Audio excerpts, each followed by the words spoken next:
ആതുരപൂർണ്ണ പ്രശോഭിതം ഈ ജീവിതം, ആർദ്രമാം ദൈവസ്നേഹം നിറയും പൂവനം. ആതുരപൂർണ്ണ പ്രശോഭിതം ഈ ജീവിതം, ആർദ്രമാം ദൈവസ്നേഹം നിറയും പൂവനം. സ്നേഹദീപനാളമായി വിളങ്ങും ധന്യജീവിതം.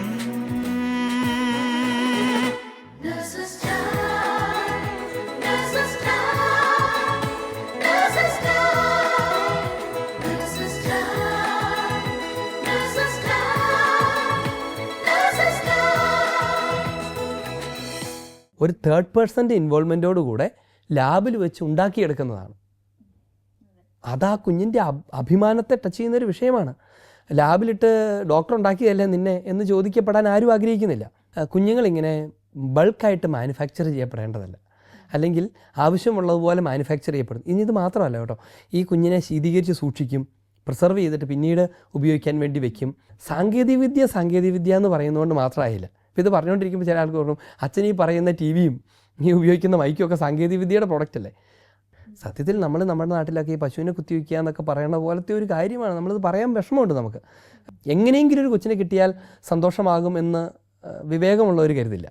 ദൈവം നൽകണം, ആ കുഞ്ഞിനെ വിശുദ്ധിയിൽ വളർത്തണം, അപ്പോഴേ സന്തോഷം ഉണ്ടാകുള്ളൂ. ഈശോ മിശിഹായ്ക്ക് സ്തുതിയായിരിക്കട്ടെ. കുടുംബങ്ങളെയും സമൂഹങ്ങളെയും ആഴത്തിൽ സ്പർശിക്കുന്ന ഗൗരവമായ വിഷയങ്ങൾ തുടർന്നും ചർച്ച ചെയ്യുന്ന നേഴ്സസ് ടൈമിൻ്റെ മറ്റൊരു എപ്പിസോഡിലേക്ക് ഏവരെയും ഏറെ സ്നേഹത്തോടെ സ്വാഗതം ചെയ്യുന്നു. ദൈവം സ്നേഹമാണ്. ഉൽപ്പത്തി പുസ്തകം 1-ാം അധ്യായം 27-ാം തിരുവചനം ഇപ്രകാരം പറയുന്നു: ദൈവം തൻ്റെ ഛായയിൽ മനുഷ്യനെ സൃഷ്ടിച്ചു, സ്ത്രീയും പുരുഷനുമായി അവരെ സൃഷ്ടിച്ചു. ഇതിനെക്കുറിച്ച് കത്തോലിക്ക സഭയുടെ മതബോധന ഗ്രന്ഥം ഇപ്രകാരം നമ്മെ പഠിപ്പിക്കുന്നു: പുരുഷൻ്റെയും സ്ത്രീയുടെയും മനുഷ്യ സ്വഭാവത്തെ തൻ്റെ ഛായയിൽ സൃഷ്ടിച്ചുകൊണ്ട് ദൈവം അവരിൽ സ്നേഹത്തിൻ്റെയും സംസർഗത്തിൻ്റെയും വിളിയും അതിനുള്ള കഴിവും ഉത്തരവാദിത്വവും ഉല്ലേഖനം ചെയ്തു. മനുഷ്യജീവൻ്റെ മഹത്വത്തെക്കുറിച്ച് നേഴ്സസ് മിനിസ്ട്രിയിൽ നിന്നുള്ള നേഴ്സുമാർ ഫാദർ അരുൺ കലമറ്റത്തിലുമായി നടത്തുന്ന ചർച്ചയുടെ 2ാം ഭാഗം പ്രാർത്ഥനയോടെ നമുക്ക് ശ്രവിക്കാം. ഇനി അങ്ങനെ വരാതിരിക്കുന്ന സാഹചര്യം ഈ പറഞ്ഞ കൊടുത്ത് ചേർത്ത് ചേർണ്ട കുഞ്ഞ് ജനിക്കുന്നില്ല, എന്ത് ചെയ്യാൻ പറ്റും? ഭയങ്കര സങ്കടമാണ്. നിങ്ങൾക്ക് കുഞ്ഞിനെ ഒരു ശരീരം കൊണ്ട് അമ്മയാകാൻ അപ്പനാകാൻ പറ്റുന്നില്ലെങ്കിൽ ആത്മാവ് കൊണ്ട്, പെരുമാറ്റം കൊണ്ട്, ജീവിതം കൊണ്ട് അമ്മയാകാൻ പറ്റും. അഡോപ്ഷൻ എന്നൊക്കെ പറഞ്ഞൊരു കാര്യത്തിലേക്കാണ് ഞാൻ ഈ പറഞ്ഞു വരുന്നത്. അഡോപ്ഷൻ ഒരു ഉചിതമായ കാര്യമാണ്. ഒരു ബയോളജിക്കലി ഒരു അമ്മയാകുന്നതിനേക്കാൾ എത്രയോ വലുതാണ്, ഒരു വലിയ കാര്യമാണിത്. കാരണം അതിനൊരു ശരീരം മാത്രം പോരാ, വലിയൊരു ഹൃദയവും കൂടെ വേണം, വലിയൊരു ആത്മാവും കൂടെ വേണം. അപ്പോഴാണ് ഒരു കുഞ്ഞ്, തൻ്റേതല്ലാത്തൊരു കുഞ്ഞിനെ സ്വന്തമായി കരുതി ഏറ്റെടുത്ത് വളർത്താനൊക്കെ കഴിയുന്നത് അന്നേരമാണ്. ഇനി ഇതിനകത്ത് വലിയൊരു നന്മയും കൂടെയുണ്ട്. എന്തെന്നറിയാമോ? സാധാരണഗതിയിൽ ഒരു ബയോളജിക്കലി ജനിക്കുന്നൊരു കുഞ്ഞിനെ വളർത്താൻ ആർക്കും ഒരു പാടില്ല. പക്ഷേ ഇവിടെ നമ്മൾ ആരോരുമില്ലാത്ത ഒരു കുഞ്ഞിന് ഒരു മാതാപിതാക്കളെയും ഒരു കുടുംബത്തെയും കൂടെ നൽകുകയാണ്. അതൊരു വലിയ കാര്യം. അച്ഛാ, നമ്മൾ അബോർഷനെ പറ്റി കേട്ട് കഴിഞ്ഞു. നമ്മൾ മാതാപിതാക്കൾ അബോർഷന് വേണ്ടിയിട്ട് വരികയും നമ്മൾ അവരെ അത് പറഞ്ഞ് ഒരു നേഴ്സ് എന്ന നിലയിൽ പറഞ്ഞ് മനസ്സിലാക്കുകയും ചെയ്തിട്ടും അവർ ആ അബോർഷനുമായിട്ട് മുന്നോട്ട് പോവുകയാണെങ്കിൽ അത് ആ നേഴ്സിന് പാപകരമായി തീരുന്നതാണോ? അതായത് നേരത്തെ പറഞ്ഞ പോലെ ഒരാൾ തൻ്റെ കഴിവിൻ്റെ പരമാവധി ഉപയോഗിച്ച് അവരെ ബോധ്യപ്പെടുത്താനും ആ തിന്മയിൽ നിന്ന് പിന്തിരിപ്പിക്കാനും നിങ്ങൾ ശ്രമിച്ചെങ്കിൽ നിങ്ങളുടെ ഉത്തരവാദിത്വം തീർന്നു. പിന്നെ അവരുടെ ഉത്തരവാദിത്വമാണ്, അവർക്കാണ് അതിൻ്റെ കുറ്റം ഉണ്ടാവുകയുള്ളൂ. ഈ കാലഘട്ടത്തിൽ അനേകർ കോൺട്രാസെപ്റ്റീവ് മെത്തേഡ്സ് ഉപയോഗിക്കുന്നുണ്ട് കുഞ്ഞുണ്ടാവാതിരിക്കാനായിട്ട്. അതിനെക്കുറിച്ച് സഭയുടെ നിലപാട് എന്താണ്? അല്ലെങ്കിൽ അവരെ നമുക്ക് എങ്ങനെ അവർക്കത് പറഞ്ഞ് മനസ്സിലാക്കി കൊടുക്കാനായിട്ട് പറ്റുമോ, തെറ്റാന്നുള്ളത്? ഈ ഗർഭനിരോധന മാർഗങ്ങൾ അഥവാ കോൺട്രാസെപ്ഷൻ, ഇത് വലിയൊരു ഡിസ്കഷൻ്റെ വിഷയം തന്നെയാണ്. ജോൺ പോൾ രണ്ടാമൻ മാർപ്പാപ്പ ഈ വിഷയത്തെക്കുറിച്ച് ഔദ്യോഗികമായ പ്രബോധനം നൽകിയപ്പോൾ ഭയങ്കര ശക്തമായ പ്രതിഷേധം പല സ്ഥലത്തുനിന്നും ഉണ്ടായി. ഇങ്ങേയറ്റം സഭ എന്തിനാണ് ഞങ്ങളുടെ ബെഡ്റൂമിലേക്ക് എത്തി നോക്കുന്നത് എന്ന് വരെ ചോദിച്ച പ്ലക്കാർഡുകൾ പിടിച്ചുകൊണ്ട് റാലികൾ നടത്തിയ ആളുകളുണ്ടായിരുന്നു. തിരുസഭയുടെ ഇതിൻ്റെ പ്രബോധനം എന്താണെന്ന് പറയാം. ഇനി എന്തുകൊണ്ടാണ് തിരുസഭ അങ്ങനെ ഒരു പ്രബോധനം നൽകുന്നത് എന്ന് പറയാം. തിരുസഭയുടെ പ്രബോധനം കൃത്രിമ ഗർഭനിരോധന മാർഗങ്ങളെല്ലാം മാരകപാപമാണ് എന്നാണ്. മാരകപാപമാണ്, മോർട്ടൽ സിന്നാണ് അവ.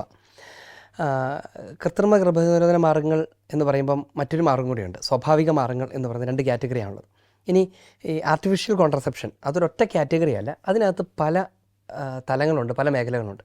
അതിലേറ്റവും കോമൺ ആയിട്ടുള്ളൊരു മേഖല എന്ന് പറഞ്ഞാൽ ആദ്യം പറയാവുന്ന അബോർഷനാണ്. അബോർഷനെ പലരും കോൺട്രാസെപ്ഷൻ എന്നാണ് വിളിക്കുന്നത്.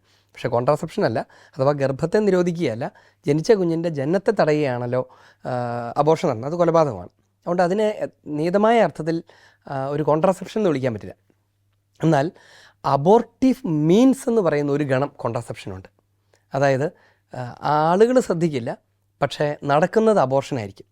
ആ കാറ്റഗറിയിൽ ധാരാളമുണ്ട്. ഇപ്പോൾ അതായത് കോപ്പർട്ടി അത് പലപ്പോഴും അവരങ്ങനെ അവതരിപ്പിക്കുന്നില്ലെങ്കിൽ പോലും നടത്തുന്നത് കോൺട്രാസെപ്ഷനാണ്. കാരണം കോപ്പർട്ടി ചെയ്യുന്നത് എന്താണെന്ന് വെച്ചാൽ ഈ ഫെലോപ്പിയൻ ട്യൂബിലാണ് കുഞ്ഞ് ജനിക്കുന്നത്. അവിടുന്ന് ദിവസങ്ങളെടുത്താണ് മൂവ് ചെയ്ത് വന്ന് ഗർഭപാത്രത്തിൽ പറ്റിപ്പിടിച്ച് കുഞ്ഞ് വളരാൻ തുടങ്ങുന്നത്. അപ്പോൾ ആ സമയത്ത് ആ കുഞ്ഞിന് വളരാൻ കഴിയാത്ത സാഹചര്യം ഗർഭപാത്രത്തിൽ ഉണ്ടാക്കുകയാണ് ചെയ്യുന്നത്.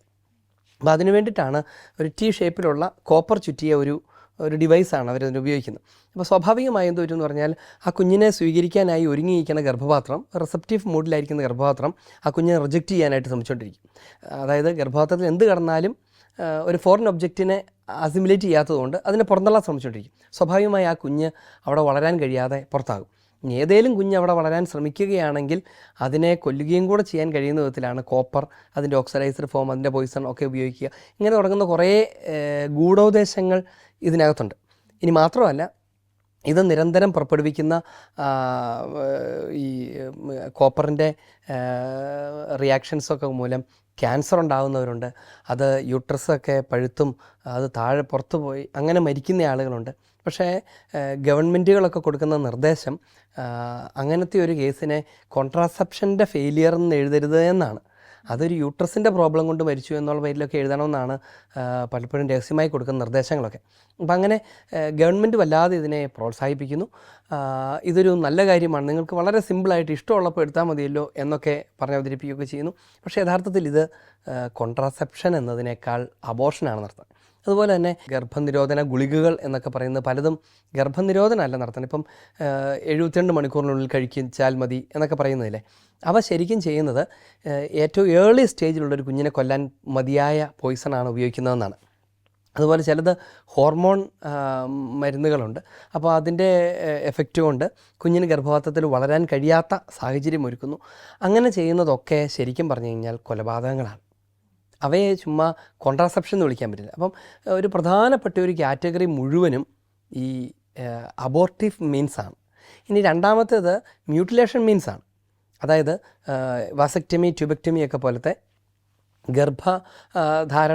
ധാരണത്തെ തടയുന്ന വിധത്തിൽ ശരീരത്തെ മുറിക്കുകയും അടച്ചു വയ്ക്കുകയൊക്കെ ചെയ്യുന്നതാണ്. ഇതിനകത്ത് വളരെ സാരമായ ധാർമ്മിക പ്രശ്നങ്ങളുണ്ട്. ഒന്നാമത്തേത് പെർമനൻ്റ് ആണെന്നുള്ളതാണ് എൻ്റെ ഒരു പ്രധാന പ്രശ്നം. അതായത് ശരീരത്തിൻ്റെ ഒരു ഫാക്കൽറ്റിയെ എന്നേക്കുമായി മുറിച്ചു മാറ്റുന്നു. പരിഹാരം തിരിച്ചു വരാൻ പറ്റും. റീകാനലൈസേഷൻ പോലത്തെ സർജറികളൊക്കെ ഉണ്ട്, പക്ഷേ അതിൻ്റെ പരാജയവും വിജയസാധ്യതയുടെ കുറവൊക്കെ നമുക്ക് അറിയാം. എനിവേ അത് സാധിക്കുന്നവരത് ചെയ്യാനായിട്ട് പ്രൊമോട്ട് ചെയ്യുക എന്നുള്ളത് നിങ്ങളെ സംബന്ധിച്ച് ചെയ്യാവുന്ന ഒരു കാര്യമാണ്. ഒരു കാലത്ത് അങ്ങനെ ചെയ്തു പോയി, അറിവില്ലാത്തൊരു കാലത്ത് സാരമില്ല. റീകാനലൈസേഷൻ സർജറികൾ ചെയ്യാനും അങ്ങനെ കുഞ്ഞുങ്ങൾ ഉണ്ടാകുന്നവരുണ്ട്. അതിനെ പ്രോത്സാഹിപ്പിക്കേണ്ടത് നഴ്സസിൻ്റെ ഒരു ദൗത്യമാണെന്ന് ഞാൻ ഇടയ്ക്ക് കയറി അങ്ങ് പറഞ്ഞതാണ്. ഇനി വാസക്ടമി, ട്യൂബക്ടമി അതിൻ്റെയൊക്കെ പ്രശ്നം അത് ശരീരത്തിൻ്റെ ഒരു ഫാക്കൽറ്റിയെ മുറിച്ച് നീക്കുന്നു എന്നുള്ളതാണ്. ഇവിടെ നമ്മൾ ഓർക്കേണ്ട കാര്യം, ശരീരവും അതിൻ്റെ സാധ്യതകളും ഒരു വ്യക്തിയുടെ കുത്തകയല്ല. എന്ന് പറഞ്ഞാൽ എനിക്ക് ആവശ്യമില്ലാത്തതൊക്കെ ഞാൻ എൻ്റെ ശരീരത്തിൽ നിന്ന് മുറിച്ച് കളയും അല്ലെങ്കിൽ സ്റ്റോപ്പ് ചെയ്യുമെന്ന് പറയാൻ ഒരാൾക്ക് അവകാശമില്ല. കാരണം ശരീരം ദൈവത്തിൻ്റെ ദാനമാണ്, നമ്മളതിൻ്റെ സൂക്ഷിപ്പുകാരാണ്. അവിടുന്ന് പരിശുദ്ധാത്മാവ് വസിക്കുന്ന ആലയങ്ങളാണ് നിങ്ങളുടെ ശരീരങ്ങൾ നിങ്ങൾക്ക് അറിഞ്ഞുകൂടെ എന്ന് വിശുദ്ധഗ്രന്ഥം ചോദിക്കുന്നത് ഈ മേഖലകളെയും കൂടെ കൂട്ടിച്ചേർത്തിട്ടാണ്.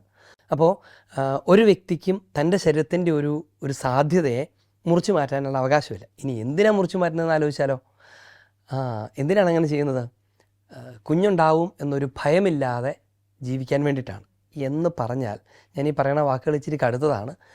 മൃഗങ്ങളൊക്കെ ജീവിക്കുന്നത് പോലെ, തോന്നുന്നത് പോലെ താല്പര്യമുള്ളപ്പോൾ ലൈംഗികത്തിൽ ഏർപ്പെടാതെയും ഒക്കെ അങ്ങ് ജീവിച്ചു പോയാൽ പോരെ മനുഷ്യനും എന്ന് ചിന്തിക്കുന്നതുകൊണ്ടാണ്. പക്ഷേ മനുഷ്യന് ദൈവം നൽകിയിരിക്കുന്ന ലൈംഗികത ഉത്തരവാദിത്വത്തോടെ, ബഹുമാനത്തോടെ, ഒരുക്കത്തോടെ സ്വീകരിക്കേണ്ടതും കൊടുക്കേണ്ടതുമാണ്. അല്ലാതെ തീർത്തും അലക്ഷ്യമായി ജീവിക്കാനുള്ള ഒരു ലൈസൻസ് സമ്പാദിക്കുന്നത് പോലെ ഇത് ചെയ്യുന്നത് ഉത്തരവാദിത്തരാഹിത്യമാണ്. ഒരു കുഞ്ഞ് ജനിക്കാനുള്ള സാധ്യത എപ്പോഴാണെന്ന് ദമ്പതികൾ അറിയണം. അത് ബോധപൂർവം അവരുടെ ശരീരത്തെ തന്നെ അവരറിഞ്ഞ് പരസ്പരം സംസാരിച്ച് രണ്ടുപേരും അറിഞ്ഞിരിക്കണം. അങ്ങനെ ആ സമയങ്ങളിൽ കുഞ്ഞുങ്ങളുണ്ടാകാനിടയുണ്ട് എന്നറിഞ്ഞുകൊണ്ട് ആ സ്നേഹബന്ധത്തിൽ പ്രവേശിക്കുകയും ഇൻ്റർകോഴ്സിലേക്ക് പ്രവേശിക്കുകയും കുഞ്ഞുങ്ങളെ സ്വീകരിക്കുകയും ചെയ്യണം. അങ്ങനെയൊക്കെയാണ് ഉത്തരവാദിത്തോടുകൂടി ദാമ്പത്യജീവൻ നയിക്കേണ്ടത്. അപ്പോൾ അങ്ങനെ അതിൽ നിന്നുള്ളൊരു ഒളിച്ചോട്ടം ദൈവം പ്രതീക്ഷിക്കുന്നതല്ല. കാരണം വിവാഹം എന്ന് പറയുന്നത് ചുമ്മാ ഒരു എന്താ പറയുക ഒരു ഒരു ഒരു നാച്ചുറൽ ഇൻസ്റ്റിങ്ക്റ്റിനെ തൃപ്തിപ്പെടുത്തലല്ലോ, അതൊരു സാക്രമെൻ്റാണ്. പൗരോഹിത്യം പോലെ തന്നെ ഒരു കുദാശയാണത്. അതുകൊണ്ട് വിവാഹിതർ ജീവിക്കുന്നത് കൗദാശിക ജീവിതമാണ്. അപ്പോൾ അതുകൊണ്ട് അതിനകത്ത് അതിൻ്റെ പരിഭാവനത കീപ്പ് ചെയ്യാനുള്ള കടമയുണ്ട് എന്നുള്ളതാണ് അതിൻ്റെ കാര്യം. അപ്പോൾ അതുകൊണ്ട് തങ്ങൾക്കിഷ്ടമുള്ള പോലെ ശരീരത്തിൻ്റെ ഭാഗങ്ങൾ മുറിച്ചു മാറ്റാനോ ഒന്നും നമുക്ക് അവകാശമില്ല. അതിൻ്റെ ഉടമസ്ഥൻ ദൈവമാണ് എന്നതാണ് അതിൻ്റെ കാര്യം. അപ്പം അതുകൊണ്ട് അത് ഗൗരവമുള്ള തിന്മയാണ് മ്യൂട്ടിലേഷൻ മാർഗ്ഗങ്ങൾ. ഇനി മറ്റൊരു മാർഗ്ഗമാണ് ഈ എന്താ പറയുക ബാരിയർ മീൻസ് എന്ന് പറയുന്ന തടസ്സമാർഗ്ഗങ്ങൾ എന്ന് പറയുന്നത്. താരതമ്യേന അപകടവും കുറ്റവും കുറഞ്ഞത് എന്ന് വിലയിരുത്തപ്പെടുന്ന ഒരു കാര്യമാണ് എന്ന് പറഞ്ഞാൽ സെക്യുലർ വേൾഡിൽ വിലയിരുത്തുന്ന ഒരു കാര്യമാണ് ഈ ബാരിയർ മെത്തേഡ്സ് എന്ന് വെച്ചാൽ അണ്ടവും ബീജവും തമ്മിൽ കൂടിച്ചേരാതെ ഇടയ്ക്ക് തടസ്സം നിൽക്കുന്നു. അതിന് കോണ്ടം അല്ലെങ്കിൽ ഡയഫ്രം തുടങ്ങിയ കാര്യങ്ങളൊക്കെ ഉപയോഗിച്ചിട്ട് ആണ് ഈ കുഞ്ഞുങ്ങളുടെ ജന്മത്തെ തടയുന്നത്. പ്രാക്ടിക്കലി ആലോചിക്കുമ്പോൾ ശരിയാണ്, ഒരു കൊലപാതകം അവിടെ നടക്കുന്നില്ല, ഒന്നും ശരീരം മുറിച്ചു മാറ്റുന്നൊന്നുമില്ല, ഇങ്ങനെ കുറേ മെച്ചങ്ങളൊക്കെ അതിനുണ്ട് എന്ന് ആളുകൾ കരുതാറുണ്ട്. പക്ഷേ അതിനെയും തിരുസഭ മാരകപാപങ്ങളുടെ ഗണത്തിലാണ് പെടുത്തുന്നത്. എന്തുകൊണ്ടാണെന്ന് ചോദിച്ചു കഴിഞ്ഞാൽ, എന്തുകൊണ്ടാണ് സഭ ഇങ്ങനെയൊക്കെ ഇടപെടുന്നത്? ഇതിൻ്റെ വല്ല ആവശ്യമുണ്ടോ? അവരവരുടെ സൗകര്യം അനുസരിച്ച് ജീവിച്ചാൽ പോരെ അല്ലേ എന്ന് ആളുകൾ ചിന്തിക്കാം. പക്ഷേ തിരുസഭ എന്തുകൊണ്ട് ഇത് ചെയ്യുന്നു എന്ന് ചോദിച്ചാൽ, എന്തുകൊണ്ട് ഇങ്ങനെ പഠിപ്പിക്കുന്നു എന്ന് ചോദിച്ചാൽ, മിശിഹായുടെ മനസാക്ഷി, മിശിഹായുടെ പ്രബോധനത്തിൻ്റെ അന്തസത്ത മനുഷ്യ വ്യക്തിയുടെ മഹത്വത്തെ മാനിക്കുന്നതാണ്. ദാമ്പത്യത്തിൻ്റെ മഹത്വത്തെ, വ്യക്തിയുടെ മഹത്വത്തെയൊക്കെ മാനിക്കുന്നതാണ്. എന്ന് പറഞ്ഞാൽ എപ്പോഴാണ് ഈ കോൺട്രാസെപ്ഷൻ ഉപയോഗിക്കേണ്ടി വരുന്നത്? കുഞ്ഞുണ്ടാകാൻ സാധ്യതയുള്ള ദിവസങ്ങളിലാണ്. ആ സമയത്ത് ദമ്പതികൾ ഇങ്ങനെ പറയുകയാണ്, ഞങ്ങൾക്കിപ്പം എന്താ പറയുക കുഞ്ഞുങ്ങളുണ്ടാകുന്ന സമയമാണ്, അതൊന്നും ഞങ്ങൾക്ക് വിഷയമല്ല, ഞങ്ങൾക്കിപ്പോൾ ആ ലൈംഗിക ബന്ധത്തിൻ്റെ ശാരീരിക സന്തോഷം മാത്രം കിട്ടിയാൽ മതി, ബാക്കിയൊന്നും ഞങ്ങളുടെ വിഷയമല്ല. ദൈവം ആ ദിവസങ്ങളിൽ ജീവനെയും സ്നേഹത്തെയും ഒരുമിച്ച് വെച്ചിരിക്കുന്നു. ജീവൻ ഉണ്ടാകാനുള്ള സാധ്യതയും സ്നേഹവും കൂടെ ഒരുമിച്ച് വെച്ചിരിക്കുന്നു. ഇത് രണ്ടോട് സ്വീകരിക്കാൻ ഞങ്ങൾക്ക് പറ്റില്ല, ഞങ്ങൾക്ക് ആവശ്യമുള്ളത് ഇത് മാത്രമാണ്, അതുകൊണ്ട് ഇത് മാത്രം ഞങ്ങൾ എടുക്കുന്നു എന്ന് പറഞ്ഞതിനെ വേർതിരിക്കുന്നു. എന്താ സംഭവിക്കുന്നത്? ലൈംഗിക ബന്ധം തന്നെ ഒരു ഫിസിക്കൽ പ്ലഷറിൻ്റെ ഉപാധി മാത്രമായിട്ട് ചുരുങ്ങും. അങ്ങനെ വന്ന അടുത്ത സ്റ്റേജ് എന്താണെന്നറിയോ? ജീവിത പങ്കാളി ഒരു തൻ്റെ സൗകര്യത്തിനും സുഖത്തിനുമുള്ള ഒരു ഉപകരണമാണ് എന്ന് പറഞ്ഞില്ലേലും മറ്റേയാൾ തൊട്ട് ചിന്തിക്കാൻ തുടങ്ങും. എന്ന് പറഞ്ഞാൽ അതുകൊണ്ടാണ് പലപ്പോഴും ഈ ദാമ്പത്യ പ്രശ്നങ്ങൾക്കകത്തൊക്കെ ഇടപെടുമ്പം പലരും പറയാറുള്ള കാര്യം ഇതാണ്. ഇപ്പം ചിലപ്പോഴൊക്കെ ഭാര്യമാർ ഭയങ്കര വിഷമത്തോടെ പറയും, അതിയാന കാര്യമല്ലാണ്ട് വേറൊന്നുമില്ല എന്നൊക്കെ പറയുന്നതിൻ്റെ ഉള്ളിൽ കിടക്കുന്നത് ആ ആൾ എന്നെ ഒരു ലൈംഗിക സംതൃപ്തിക്കുള്ള ഒരു ഉപകരണത്തെ പോലെ ഉപയോഗിക്കുന്നു, എന്നെ ഒരു മനുഷ്യ വ്യക്തിയായി കണ്ട് സ്നേഹിക്കുന്നില്ല എന്നാണ് അതിൻ്റെ അർത്ഥം.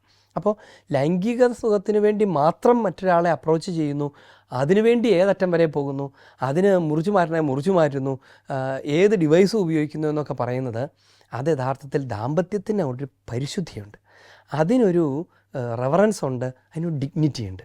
അപ്പോൾ ദമ്പതികളുടെ ഡിഗ്നിറ്റി കീപ്പ് ചെയ്യാൻ വേണ്ടിയിട്ടാണ് അങ്ങനെ ചെയ്യാൻ തിരുസഭ ആവശ്യപ്പെടുന്നത്. അതുവഴി ഉണ്ടാകുന്ന മെച്ചം ദാമ്പത്യത്തിനാണ്, ദമ്പതികൾക്കാണ്, വ്യക്തികൾക്കാണ്. അല്ലാതെ അവരെ എങ്ങനെയെങ്കിലും ഒരു അല്പം ലൈംഗിക സുഖം അനുഭവിക്കാൻ ശ്രമിക്കുന്നതിനെ തടയാനുള്ള അസ്വസ്ഥത കൊണ്ടോ അസൂയ കൊണ്ടോ അല്ല. അവരുടെ ദാമ്പത്യം അർത്ഥപൂർണമാകാനും ദാമ്പത്യത്തിനകത്തെ സ്നേഹം നിലനിൽക്കാനും വേണ്ടിയാണ്. ഇല്ലെങ്കിൽ അത് വെറുതെ ഒരു ഫിസിക്കൽ ആക്ട് മാത്രമായിട്ട് മാറും, അതൊരു ശരീരത്തിൻ്റെ പ്രവൃത്തിയായിട്ട് മാറും. ശരീരത്തിൻ്റെ പ്രവൃത്തിയായിട്ട് മാറിയാൽ കുറച്ച് നാളുകൊണ്ട് ദമ്പതികൾ അതിൻ്റെ തൃപ്തിയിൽ നിന്ന് അകന്നു പോകും. എന്ന് പറഞ്ഞാൽ അങ്ങനെ കണക്കാക്കിയാൽ അത് വെറും ശരീരങ്ങൾ മാത്രമായിരിക്കില്ലേ, ഏതൊരു മനുഷ്യനും ഒരുപോലെയാണ് എന്നൊക്കെ ചിന്തിക്കില്ലേ. ആ വ്യക്തിയെ സ്നേഹിക്കാൻ, വ്യക്തിയെ മാനിക്കാൻ.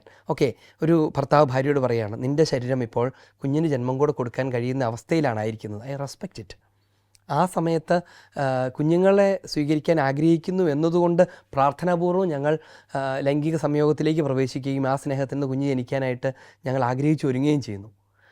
മറുവശത്ത് അതൊന്നും ഞങ്ങൾക്കിവിടെ പ്രശ്നമല്ല, എനിക്ക് അല്ലെങ്കിൽ നമുക്ക് രണ്ടുപേർക്കും ഇപ്പോൾ ഉണ്ടാകുന്ന ആ വൈകാരിക ഉത്തേജനത്തെ ശമിപ്പിക്കാം എന്ന് കരുതുന്നത് അത് ഹ്യൂമൻ അല്ല. അത് വലിയ പരിധി വരെ മനുഷ്യനായിരിക്കുന്ന ഒരാളെ അതിൻ്റെ താഴ്ത്തുന്ന ഒരു ജൈവ ജീവിയായി ഒക്കെ താഴ്ത്തുന്നത് പോലെയാണ്. ഇത് പല പ്രാവശ്യം ആവർത്തിക്കപ്പെടുകയും ചെയ്യുന്നതിനോടുകൂടെ കുടുംബ ബന്ധങ്ങൾ തന്നെ ശിഥിലമാകാൻ തുടങ്ങും. എന്നെ ഭർത്താവ് അല്ലെങ്കിൽ ഭാര്യ ശാരീരിക സുഖത്തിന് വേണ്ടി മാത്രമാണ് സമീപിക്കുന്നത്, സ്നേഹിക്കുന്നത് എന്ന് കരുതുന്നതോടുകൂടെ ഹൃദയങ്ങളാണ് വേർപിരിയുക. അങ്ങനെയൊന്നും സംഭവിക്കാതെ ഉറപ്പുള്ള ബന്ധത്തിലായിരിക്കാനും അതിൽ നിന്ന് നല്ല കുഞ്ഞുങ്ങൾ ജനിക്കാനും അവരെ വിശുദ്ധിയിൽ വളർത്താനും കുടുംബം ഒരു സ്വർഗമായിരിക്കാനും ഒക്കെയാണ് സാധാരണ മനുഷ്യൻ കാണുന്ന ഷോർട്ട് ഡിസ്റ്റൻസിൻ്റെ അപ്പുറത്തേക്ക് തിരുസഭ നോക്കുന്നത്. എന്നിട്ട് അവിടേക്കാണ് നമ്മളെ കാണിച്ചു തരുന്നത്. ഇവിടെ നിങ്ങൾക്ക് താൽക്കാലികമായൊരു നേട്ടം തോന്നിയാലും പിന്നെ ഉണ്ടാകുന്ന തകർച്ചയാണ്. അതുകൊണ്ട് അവിടേക്ക് നോക്കൂ, ഇപ്പോഴത്തെ ചെറിയ ത്യാഗത്തിലൂടെ വലിയ നന്മ സ്വന്തമാക്കൂ എന്നാണ്. എന്ന് പറഞ്ഞാൽ കൂടുതൽ നന്മ നമുക്ക് തരിക എന്നുള്ളതാണ് അതിൻ്റെ ഉദ്ദേശം എന്ന കാര്യം നമ്മൾ ഈ കാര്യത്തെക്കുറിച്ച് കേൾക്കുമ്പം ഓർക്കണം എന്നതാണ്. പലപ്പോഴും സ്ത്രീകൾ അനുഭവിക്കുന്ന ഒരു പ്രശ്നമാണ് മെൻസ്ട്രുവൽ സൈക്കിള് നോർമലായിട്ടുള്ള സൈക്കിൾ അല്ലാതെ അതിൽ കൂടുതലായിട്ട് ബ്ലീഡ് ചെയ്യുന്നു. പിന്നെ അതുപോലെ തന്നെ HB കുറഞ്ഞു പോകുന്നു.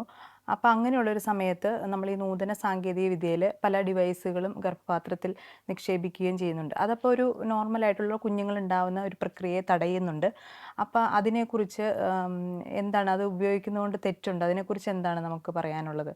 ഇത് അവരുടെ ഭാര്യയുടെ ജീവിതത്തെ തന്നെ, ലൈഫിനെ തന്നെ ടച്ച് ചെയ്യുന്ന ഒരു സാഹചര്യമായിരിക്കുന്നു. അപ്പോൾ ട്രീറ്റ്മെൻറ്റായിട്ട് ഇത് മാത്രമേ ഉള്ളൂ. ഇങ്ങനൊരു കാര്യം ഉപയോഗിച്ചാൽ അതിൻ്റെ സൈഡ് ഇഫക്റ്റായിട്ട് കുഞ്ഞ് ജനിക്കാതിരിക്കാനുള്ള സാധ്യതയുണ്ട്. ഇതാണ് ചോദ്യം. അങ്ങനത്തെ സമയത്ത് നമ്മുടെ പ്രൈമറി ഇൻറ്റൻഷൻ കുഞ്ഞിനെ ജനിപ്പിക്കാതിരിക്കുക എന്നുള്ളതല്ല, പകരം ട്രീറ്റ്മെൻറ്റാണ്, പർപ്പസ് ട്രീറ്റ്മെൻറ്റാണ്. So it's okay. അങ്ങനെ ഒരു സാഹചര്യത്തിൽ അവർക്ക് മറ്റൊരു സാധ്യതയും ഇല്ലാതിരിക്കെ സതുദ്ദേശത്തോടു കൂടെ ചികിത്സയ്ക്ക് ആ ശരീരത്തെ സമർപ്പിക്കാം. അതിൻ്റെ ഭാഗമായി കുഞ്ഞ് ജനിക്കാതിരിക്കാം. പക്ഷെ നമ്മൾ കുഞ്ഞ് ജനിക്കാതിരിക്കാൻ വേണ്ടി ഇതിടുന്നതും ഇത് ചെയ്യുമ്പോൾ കുഞ്ഞ് ജനിക്കാതെ പോകുന്ന രണ്ട് കാര്യമാണ്. ഇൻറ്റൻഷനാണ് അവിടുത്തെ വിഷയം. നമുക്കൊരു ഇമ്മോറൽ ഇൻറ്റൻഷൻ ഇല്ല. അതുകൊണ്ട് അങ്ങനത്തെ ട്രീറ്റ്മെൻറ്റിനെ അങ്ങനത്തെ ഒരു എക്സ്ട്രീം സാഹചര്യത്തിൽ ധാർമ്മികമായി തെറ്റെന്ന് വിളിക്കാൻ പറ്റില്ല. അച്ഛാ, തിരുസഭയിൽ ഏതെങ്കിലും സാഹചര്യത്തിൽ ഈ കോൺട്രസെപ്ഷൻസ് അനുവദനീയമാണോ? ഏതെങ്കിലും സാഹചര്യത്തിൽ എന്ന് പറഞ്ഞാൽ വളരെ റെയറായിട്ടുള്ള ചില പ്രത്യേക സാഹചര്യങ്ങളുണ്ടാകും. അതുപോലെ ജഡ്ജ് ചെയ്യേണ്ടത് നമ്മളല്ല. അതൊരു സ്പിരിച്വൽ ഗൈഡൻസോടുകൂടെ, ഒരു സ്പിരിച്വൽ ഫാദറിൻ്റെ സപ്പോർട്ടോടുകൂടെ ഒരു കൺഫെഷനിൽ പോലും സാധ്യമാകുന്ന വിധത്തിൽ അത് ചെയ്യാമെന്നാണ്. ഞാൻ ഒന്ന് രണ്ട് ചെറിയ കേസ് പറയാം. ഇപ്പോൾ ഉദാഹരണത്തിന് ദൂരദേശങ്ങളിൽ ജീവിക്കുന്ന ഹസ്ബൻഡ് ആൻഡ് വൈഫ്, അവർ ആകെ 2-3 ദിവസത്തേക്ക് മാത്രമായിട്ട് ഒരുമിച്ച് വരുന്നു. എന്നാൽ അവർക്ക് ദൈവം നൽകാൻ ആഗ്രഹിച്ചിടത്തോളം കുഞ്ഞുങ്ങളെ അവർ സ്വീകരിച്ചിട്ടുമുണ്ട്. ആ വരുന്ന ദിവസങ്ങളിൽ അവർക്ക് കുഞ്ഞ് ജനിക്കാനുള്ള സാധ്യതയുമുണ്ട്. അങ്ങനെ ഒരു സിറ്റുവേഷനാണെന്ന് വിചാരിച്ചു. അപ്പോൾ അങ്ങനെ ഒരു സിറ്റുവേഷനിൽ ചുമ്മാ ടേക്കൺ ഫോർ ഗ്രാൻറ്റഡ് ആയിട്ട് അല്ലാതെ അവരത് ഒരു സ്പിരിച്വൽ ഗൈഡൻസിൻ്റെ സപ്പോർട്ടോടു കൂടെ അങ്ങനെ ഒരു സാഹചര്യത്തിൽ, അതായത് ഒരു കേസ് ടു കേസ് ജഡ്ജ് ചെയ്യപ്പെടേണ്ടതുള്ളത് കൊണ്ടാണ് അങ്ങനെ സപ്പോർട്ടോടു കൂടെ ആ ഗൈഡൻസിൽ ആവശ്യപ്പെടുന്നത് പോലെ ചെയ്താൽ അത് ചില സാഹചര്യങ്ങളിൽ അത് തിന്മയായിരിക്കില്ല. ഇനി മറ്റൊരു വളരെ ഗൗരവമുള്ള സാഹചര്യം, അത് പരിശുദ്ധ പിതാവ് ബെനഡിക്റ്റ് മാർപ്പാപ്പ ആഫ്രിക്കയിൽ നടത്തിയ ഒരു പ്രസംഗത്തെ വളരെ വികലമായി കേരളത്തിലെ ഉൾപ്പെടെയുള്ള മുഖ്യധാര മാധ്യമങ്ങൾ ഭയങ്കരമായി തെറ്റിദ്ധരിപ്പിച്ചതാണ് ആളുകളെ. മാർപ്പാപ്പ സഭയുടെ നിലപാടുകളിൽ നിന്ന് സഭ പിന്നോട്ട് പോയിരിക്കുന്നു, ഇനി മുതൽ കോണ്ടം ഉപയോഗിക്കുന്നത് ഓക്കെയാണ് എന്ന് മാർപ്പാപ്പ പറഞ്ഞു എന്നൊക്കെ പറഞ്ഞിട്ട് പ്രചരിപ്പിച്ചു. സംഭവിച്ചത് ഇതായിരുന്നു. മാർപ്പാപ്പ അവിടെ പറഞ്ഞ കാര്യം ഇതാണ്: ആഫ്രിക്കയിൽ HIV-യുടെ സ്പ്രെഡിങ് കൂടിയപ്പം അവിടെ നടത്തിയൊരു പ്രസംഗത്തിൽ പാപ്പ പറഞ്ഞു, HIV-യുടെ സ്പ്രെഡിങ്ങിനെ പ്രതിരോധിക്കാൻ കോണ്ടത്തിന് സാധിക്കുമെങ്കിൽ അത് ഉപയോഗിക്കുന്നത് തെറ്റാണ് എന്ന് പറയാനാവില്ല എന്നാണ് പറഞ്ഞത്. ഇതിനെ വളരെ എളുപ്പത്തിൽ കോണ്ടം ഉപയോഗിക്കുന്നത് തെറ്റാണെന്നല്ല എന്ന് സഭ പഠിപ്പിച്ചു എന്നാണ് അവർ പ്രചരിപ്പിച്ചത്. പക്ഷേ പാപ്പ പറഞ്ഞ കാര്യം എന്താണെന്നറിയോ? അത് ഇതുമായിട്ടൊരു ബന്ധമില്ല. പാപ്പ പറഞ്ഞ കാര്യം ഇതാണ്: ജീവിത പങ്കാളികളിൽ ഒരാൾ HIV ഇൻഫെക്റ്റഡ്, മറ്റേയാൾ ഇൻഫെക്റ്റഡ് അല്ല. പക്ഷേ അവരുടെ സ്വാഭാവിക കുടുംബജീവിതവും ദാമ്പത്യവും തുടർന്നു പോകാൻ ആഗ്രഹിക്കുകയും ചെയ്യുന്നു. അവരുടെ ആ വലിയ ലക്ഷ്യത്തെ നിലനിർത്താൻ അവർ കുഞ്ഞുങ്ങൾ വേണ്ടാന്ന് വയ്ക്കാൻ ഉദ്ദേശിക്കുന്നില്ല, അതവരുടെ ഉദ്ദേശമല്ല. എന്നാൽ അവരുടെ ദാമ്പത്യ സ്നേഹത്തിൽ പങ്കുവയ്ക്കാനായിട്ട് ആഗ്രഹിക്കുകയും ചെയ്യുന്നു. ആ സാഹചര്യത്തിൽ ഈ രോഗത്തെ സംക്രമിപ്പിക്കുന്നതിൽ നിന്ന് തടയാൻ ഇതിന് കഴിവുണ്ട് എങ്കിൽ ക്ലോസാണ്. കാരണം കോണ്ടം അതങ്ങനെ തടയുമെന്ന് കരുതുന്നൊന്നുമില്ല ആരും. അതിൻ്റെ ചെറിയ സുഷിരങ്ങളൊക്കെ ഒരു വൈറസിനെ കടത്തിവിടാൻ മാത്രം മതിയായതാണെന്ന് കരുതപ്പെടുന്നു. അപ്പോൾ അങ്ങനെ ഉണ്ട് എങ്കിൽ അതിനെ ഒരു ഡിസീസ്, ഒരു സെക്ഷലി ട്രാൻസ്മിറ്റഡ് ഡിസീസിനെ ട്രാൻസ്മിറ്റ് ചെയ്യിപ്പിക്കാതിരിക്കാനുള്ളൊരു ഡിവൈസായിട്ട് ഉപയോഗിക്കുന്നതിനകത്ത് തെറ്റില്ല എന്നാണ് പാപ്പ പറഞ്ഞത്. അവിടെ അതൊരു കോൺട്രാസെപ്റ്റീവായിട്ടല്ല ഉപയോഗിക്കുന്നത്, പകരം ഒരു രോഗസംക്രമണത്തെ തടയുന്ന വസ്തുവായിട്ടാണ് ഉപയോഗിക്കുന്നത്. അങ്ങനെയാണ് അതിനെക്കുറിച്ച് പറയാൻ പറ്റുള്ളൂ. അങ്ങനെ ഒരു എക്സെപ്ഷൻ ഉണ്ട് അതിന്. ഒരു വ്യക്തിയുടെ ആത്മാവിന് കൊടുക്കുന്ന അതേ പ്രാധാന്യം ശരീരത്തിനും കൊടുക്കാമോ?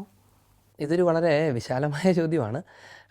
ഒന്നാമത് നമുക്കതിനൊരു തീക്ഷ്ണത ഉണ്ടായിരിക്കുക എന്നുള്ളതാണ്. ഇതിനൊരു നഴ്സിങ്ങിനെ നമുക്ക് വേണമെങ്കിൽ അതിനൊരു പ്രൊഫഷനായിട്ട് കരുതാം. എനിക്ക് ശമ്പളം കിട്ടുന്നു, എൻ്റെ ഒരു കരിയർ. ഇനി അതിൻ്റെ അപ്പുറത്ത് നഴ്സിങ്ങിനെ വേണമെങ്കിൽ ഒരു സർവീസായിട്ട് കരുതും. എന്ന് പറഞ്ഞാൽ ഞാനൊരു സേവനമാണ് ചെയ്യുന്നത് അങ്ങനെയായിട്ട്. അതിൻ്റെ മുകളിൽ നഴ്സിങ്ങിനെ വേണമെങ്കിൽ ഒരു മിനിസ്ട്രി ആയിട്ട് കരുതാം. ഒരു ദൈവിക ശുശ്രൂഷയാണ് എന്ന് ബോധ്യപ്പെടാം. ആ ബോധ്യമുള്ള ആൾക്ക് കൈനിറയെ അവസരങ്ങളാണുള്ളത്. നോക്കുന്നിടത്തും ചെല്ലുന്നിടത്തും എല്ലാം അതിൻ്റെ അവസരങ്ങളാണുള്ളത്. ഇനി ഒരാൾ എപ്പോഴാണ് അത് ചെയ്യാമെന്ന് ചോദിച്ചാൽ അത് ആർട്ടിഫിഷ്യലായിട്ട് പോലും ചെയ്യാൻ പറ്റില്ല. പകരം ഒരാളുടെ ഉള്ളിൽ ഈശോയുടെ സ്നേഹം നിറയുകയും ഈശോ തരുന്ന രക്ഷയെക്കുറിച്ചുള്ള ബോധ്യമുണ്ടായിരിക്കുകയും അതെന്തുമാത്രം വലിയ സൗഭാഗ്യമാണെന്ന് ഓർക്കുകയും ചെയ്യുന്ന ഒരാൾ സ്വാഭാവികമായും ഈ പാവപ്പെട്ട മനുഷ്യർക്കും ഈ രോഗികൾക്കും ആ നന്മയും കൂടെ കിട്ടിയിരുന്നെങ്കിൽ എന്ന് കൊതിക്കുന്നതാണ് യഥാർത്ഥത്തിലത്. അല്ലാതെ നമ്മൾ വെറുതെ ഒരു മതപരിവർത്തനം നടത്തുന്ന ശ്രമം പോലെയൊന്നും അല്ല അതിനെ കരുതേണ്ടത്. അങ്ങനെയല്ല താനും, അങ്ങനെയല്ല ഉദ്ദേശിക്കുന്നത്. ഞങ്ങൾക്ക് കിട്ടിയ വലിയ നന്മ പങ്കുവയ്ക്കാൻ ആഗ്രഹിക്കുന്നു. അതുവഴി നമുക്കൊന്നും കിട്ടാനില്ല, അവർക്ക് നന്മയുണ്ടാകുന്നു, അവരുടെ ആത്മാവ് രക്ഷ പ്രാപിക്കുന്നു, അവർ വലിയ സന്തോഷത്തിലേക്ക് പ്രവേശിക്കുന്നു, പ്രത്യാശയുണ്ടാകുന്നു എന്ന് മാത്രമാണ് നമ്മൾ ആഗ്രഹിക്കുകയും ചെയ്യുന്നത്. ഇനി അതെങ്ങനെ ചെയ്യാൻ പറ്റുമെന്ന് വെച്ച് കഴിഞ്ഞാൽ, ഒന്നാമത്തേത് അവരുടെ പരിത്യജിക്കപ്പെടുന്ന, പലപ്പോഴും രോഗാവസ്ഥയിൽ അവർ വല്ലാതെ ഫേസ് ചെയ്യുന്ന ഒരു കാര്യം പരിത്യജിക്കപ്പെടൽ പോലെയാണ്. എന്നെ അസുഖം വന്നപ്പോൾ ആർക്കും വേണ്ട, ആരോഗ്യമുള്ളപ്പം മതി എന്ന് ഒത്തിരി പേര് ചിന്തിക്കാൻ സാധ്യതയുണ്ട്. പതുക്കെ ആദ്യം വന്നിരുന്ന ആളുകളൊക്കെ ഒന്ന് കുറഞ്ഞു പോകുന്നു, ഇപ്പോൾ അധികാരം കാണാൻ പറ്റില്ല എന്നൊക്കെ ഇവർ മനസ്സിലാക്കുകയൊക്കെ ചെയ്യുമല്ലോ. അപ്പോൾ ആ സമയത്ത് അവർക്കൊരു നിയർനെസ് കൊടുക്കുക എന്നുള്ളത് നമുക്ക് ചെയ്യാൻ പറ്റുന്ന കാര്യമാണ്. കണ്ടമാനമൊന്നും ചെയ്യാൻ പറ്റില്ല, കാരണം നിങ്ങളൊരു പേഷ്യൻ്റെ അടുത്തോടെ ഓടി അങ്ങ് പോകുന്നുണ്ടോ. പക്ഷേ ഒരു 2 വാക്ക് സംസാരിക്കാനോ, ഒന്ന് തോളത്തൊക്കെ തട്ടാനോ, നമ്മുടെ ഇവിടെ തന്നെ ഉണ്ട് കേട്ടോ എന്നൊക്കെ ഒന്ന് പറയാനോ, അങ്ങനെയാണ് ആദ്യ സ്റ്റേജ്. രണ്ടാമത്തേത് പിന്നീട് മെല്ലെ അവർ ചോദിക്കും ചിലപ്പോൾ നമ്മളോട്, നീ എന്താ ഇത്ര സന്തോഷത്തോടെ നടക്കുന്നത് എന്നൊക്കെ ചോദിക്കും. ആ സമയത്ത് നമ്മുടെ സന്തോഷത്തിൻ്റെ കാരണത്തെക്കുറിച്ച് നമ്മൾ പറഞ്ഞാൽ മതി. അതായത് നീ ഇങ്ങനെ ആവണം, നീ ഈശോയിൽ വിശ്വസിക്കണമെന്ന് നമ്മൾ ആരും പറയേണ്ട കാര്യമില്ല. പകരം എൻ്റെ വിശ്വാസം എന്താണ്, അതിൻ്റെ നന്മകൾ എന്താണ്, ഞാൻ അനുഭവിക്കുന്ന ആസ്വദിക്കുന്ന കൂദാശകളുടെ സദ്ഫലങ്ങൾ എന്താണ്, അതെന്നെ എങ്ങനെ വളർത്തുന്നു എന്ന് നമുക്ക് ഷെയർ ചെയ്യുന്നതിന് ആർക്കും ഒരു തടസ്സമില്ല. ഇപ്പോൾ ഉദാഹരണത്തിന് ഞാൻ എന്ത് ഭക്ഷിച്ചു എന്ന് എനിക്ക് പറയാമല്ലോ. നീ ഇത് ഭക്ഷിക്കണമെന്ന് പറയുന്നത് ആണ് ചിലപ്പോൾ പ്രശ്നം ഉണ്ടാകും. നീ ഇത് കഴിച്ചാൽ മതിയാകൂ, ഇല്ല നിന്നെ ഞാൻ പിടിച്ച് കഴിപ്പിക്കും എന്ന് ആരും പറയാറില്ല. ഇനി ഇത് ചോദിച്ചുകൊണ്ട് ഞാൻ കാര്യം പറയാം. തിരുസഭ ഒരിക്കലും ആരെയും നിർബന്ധിച്ച് മതപരിവർത്തനം നടത്താൻ പറ്റത്തുമില്ല. കാരണം എന്നു പറഞ്ഞാൽ ക്രിസ്ത്യാനിറ്റിയുടെ ബേസിക് എന്ന് പറയുന്നത് ഒരാളുടെ എക്സ്റ്റേണൽ ആയിട്ടുള്ളൊരു കൺവേർഷനല്ല. എന്ന് പറഞ്ഞാൽ ശരീരത്തിൽ എന്തെങ്കിലും ചെയ്തുകൊണ്ട് അല്ലെങ്കിൽ ശരീരം കൊണ്ടൊരു കാര്യം ചെയ്യിപ്പിച്ചുകൊണ്ട് ഒരാളെ ഒരിക്കലും ക്രിസ്ത്യാനിയാക്കാൻ പറ്റില്ല എന്നാണ് തിരുസഭയുടെ പ്രബോധനം. എന്ന് വെച്ചാൽ ഒരാൾ ഉള്ളുകൊണ്ട് ബോധ്യപ്പെട്ട് ഹൃദയം കൊണ്ട് അംഗീകരിച്ചിട്ട് ചെയ്യുന്ന വിൽഫുള്ളായിട്ടുള്ള കൺസെൻറ്റോട് കൂടിയ ഒരാക്റ്റ് മാത്രമേ ഒരാളുടെ ബാപ്റ്റിസത്തെ വാലിഡാക്കുകയുള്ളൂ. അല്ലാതെ എന്തെങ്കിലും ഓഫർ ചെയ്തതുകൊണ്ടോ, ആരെങ്കിലും നിർബന്ധിച്ചതുകൊണ്ടോ, അല്ലെങ്കിൽ പറഞ്ഞു പറ്റിച്ചതുകൊണ്ടോ ഒരാൾ മാമോസ മുങ്ങുന്നു എന്നിരിക്കട്ടെ, അത് ഇൻവാലിഡാണ്. കാരണം ഒരാളുടെ ഹൃദയത്തിൽ നിന്ന് അയാൾക്കുണ്ടാകുന്ന വോളണ്ടറി ആയിട്ടുള്ള ഒരു നിർബന്ധവും ഇല്ലാതിരിക്കെ അതുകൊണ്ടാണല്ലോ മാമോദീസ ആരംഭിക്കുന്നത് തന്നെ ഈ ചോദ്യത്തോടു കൂടിയാണ്, നീ ഉപേക്ഷിക്കുന്നോ, നീ സ്വീകരിക്കുന്നോ. അത് അയാളുടെ വാക്കുകളിൽ മാത്രമല്ല, ആളുടെ ഹൃദയത്തിൽ നിന്ന് കൊടുക്കണമെന്നാണ് തിരുസഭ ആഗ്രഹിക്കുന്നത്. അങ്ങനെ കൊടുക്കാതെ വാക്കുകൊണ്ട് ചെയ്താൽ ആ മാമോസ ഇല്ല എന്ന് സഭയ്ക്കറിയാം. അതുകൊണ്ട് നമ്മൾ ആരെയും ബലം പിടിച്ച് ഒരിക്കലും മാമോസ മുക്കുകയോ മതപരിവർത്തനം നടത്തുകയോ ചെയ്യുന്ന ഒരു കമ്മ്യൂണിറ്റി അല്ല എന്ന് നമുക്കാണ് അറിയാവുന്നത്. പുറത്തോട്ട് നമ്മളത് പറയേണ്ടതാണ്. ഒന്നും കൊടുത്തിട്ട്, ഇപ്പോൾ ഉദാഹരണത്തിന് ഒരാൾക്ക് 1 ലക്ഷം രൂപ ഓഫർ ചെയ്ത് അയാൾ മാമോസ മുങ്ങി, അയാളുടെ മാമോസ വാലിഡല്ല. പിന്നെ എന്തിനാ പണി എടുത്ത് കഷ്ടപ്പെടുന്നത്, നമ്മളെന്തിനാണ് പണം മുടക്കുന്നത്? അങ്ങനെ ഒരിക്കലും വാലിഡാവില്ല. പിന്നെ ആ ആളോട് എൻ്റെ വിശ്വാസത്തെക്കുറിച്ച് പറയുകയും അയാളുടെ ഉള്ളുകൊണ്ട് അത് ബോധ്യപ്പെടുകയും ചെയ്തിട്ട് ആ ആൾ ആവശ്യപ്പെട്ടിട്ട് ആ ആൾ സ്വീകരിക്കുന്നെങ്കിൽ മാത്രമാണ് ഇത് വാലിഡ് ആവുള്ളൂ. അപ്പോൾ അതുകൊണ്ട് നമുക്കെന്തുണ്ട്, നമ്മളെന്ത് അനുഭവിക്കുന്നു എന്ന് നമുക്ക് ആരോടും പറയാം. എൻ്റെ ആനന്ദത്തിൻ്റെ അടിസ്ഥാനം എന്താണ്, എൻ്റെ ജീവിതത്തിൻ്റെ അർത്ഥം എന്താണ്, എൻ്റെ ജീവിതത്തിൻ്റെ അടിസ്ഥാന മൂല്യങ്ങൾ എന്താണ്, അതെങ്ങനെ എന്നെ മച്ചുവേർഡാക്കുന്നു, എന്നെ എങ്ങനെ നിത്യജീവനെക്കുറിച്ച് പ്രതീക്ഷയുള്ള ഒരാളാക്കുന്നു, ഈ ഭൂമിയിലെ സഹനങ്ങളെ ഏറ്റെടുക്കാൻ എന്നെ അതെങ്ങനെ സഹായിക്കുന്നു എന്ന് നമുക്ക് ആരോടും പറയാം. ഈ മരുന്ന് കഴിച്ചാൽ നിൻ്റെ അസുഖം മാറുമെന്ന് പറയണ പോലെ ഇത് ചെയ്തപ്പോഴാണ് എൻ്റെ ജീവിതം ഇത്രയും മെച്ചപ്പെട്ടതെന്ന് പറയാൻ ആരും തടയില്ല. നമുക്ക് ധൈര്യമായിട്ട് ഇത് ചെയ്യാം. നഴ്സസ് എന്നുള്ള നിലയ്ക്ക് നമ്മൾ അത് ചെയ്യണമെന്നാണ് ഈശോ ആഗ്രഹിക്കുന്നത്. നിങ്ങൾക്ക് നന്നായിട്ട് ചെയ്യാൻ പറ്റട്ടെ എന്ന് ആഗ്രഹിക്കുകയും പ്രാർത്ഥിക്കുകയൊക്കെ ചെയ്യുന്നു. നിങ്ങളുടെ ശുശ്രൂഷയെ ദൈവത്തിന് പ്രീതികരമായ, പരിശുദ്ധാത്മാവ് സ്നേഹിക്കുന്ന, സ്വർഗം ഇഷ്ടപ്പെടുന്ന ഒരു ശുശ്രൂഷയായിട്ട് ചെയ്യാൻ നിങ്ങളെ ദൈവം അനുഗ്രഹിക്കട്ടെ. ആമേൻ. സകല ജീവജാലങ്ങളുടെ പ്രാണനും മാനവരാശിയുടെ ജീവശ്വാസവും ദൈവത്തിൻ്റെ കരങ്ങളിലാണ്. മനുഷ്യജീവൻ അതിൻ്റെ ആരംഭം മുതൽ ദൈവത്തിൻ്റെ സൃഷ്ടികരമായ പ്രവർത്തനം ഉൾക്കൊള്ളുന്നു.